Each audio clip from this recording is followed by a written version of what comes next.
Hello, class. Welcome to Social Work 530 Diversity and Social Justice in Social Work. Now, what we know is social work and social justice, they're intertwined disciplines that advocate for equity and change. By understanding their relationship, we can empower individuals and communities to achieve social justice and improve overall well being. No, we know this. Social work is defined as practice based, as a practice based profession that promotes social change and development, social cohesion, and the empowerment of people. Its scope includes various fields such as child welfare, mental health, and community development, as well as organizations. It's very, very important for me to make you aware that the social work profession can be found in almost all organizations within which you will be employed. And you, again, have to ensure that you are advocating for social justice. As you may or may not be aware, the course domain indicates that this course focuses on issues of diversity, oppression, and social justice.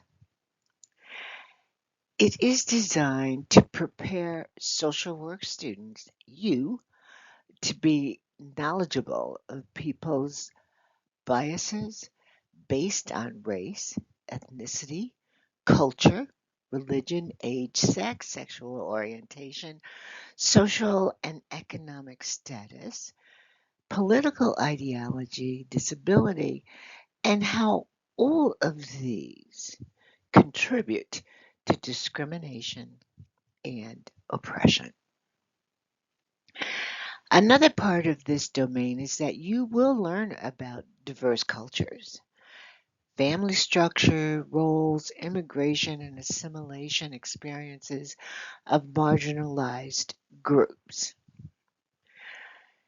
You will also learn about the influence of dominant culture on these diverse and marginalized populations. In this course, we will examine the adaptive capabilities and strengths of marginalized groups and how such capabilities and strengths can be used in effective social work practice. The course will assist you in understanding the complete nature of the person in the environment, known as the pie, as you guys know. Let's see. Students will explore their own personal values. And what that means is I will be asking you about self reflection. What are your biases? Do you know what they are?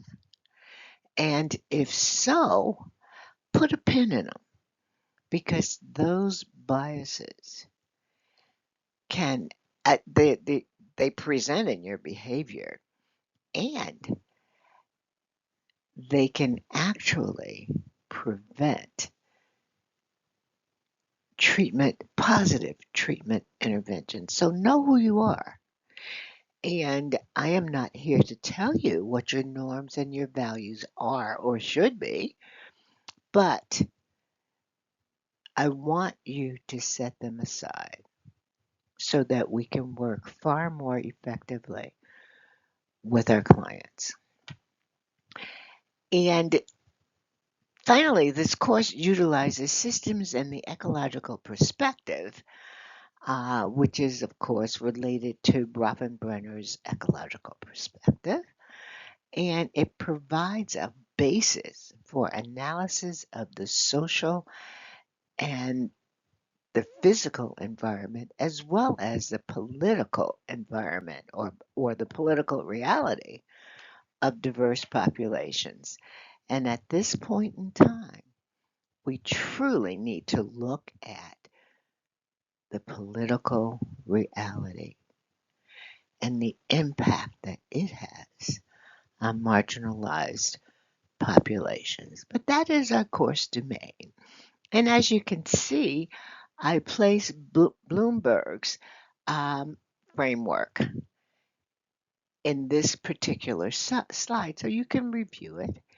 And it kind of demonstrates to you um, what you will be going through as you're going through this course. And I want you to reach the pinnacle of creating.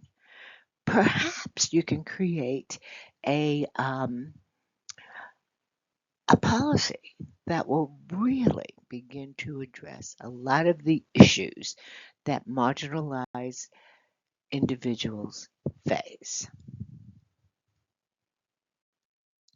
There are six, excuse me, there are six values found within the ethical principles in the framework for practice. The three that really relate to this course is service. Again, social workers' primary goal is to help people in need. Social justice. Social workers pursue social change, particularly with and on behalf of vulnerable and oppressed individuals and groups of people. And then dignity and worth of the person. Social workers respect the inherent dignity and worth of everyone. Keep those in mind as you're going through the DQs and you're responding to them. Keep those principles in mind.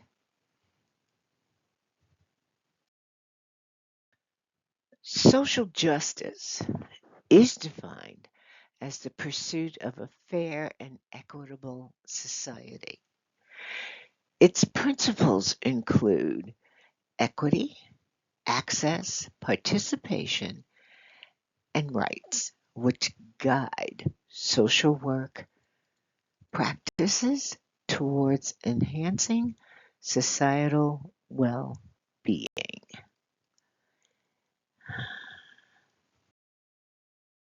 Areas of social justice include poverty alleviation, human rights, access to education and healthcare, and combating discrimination.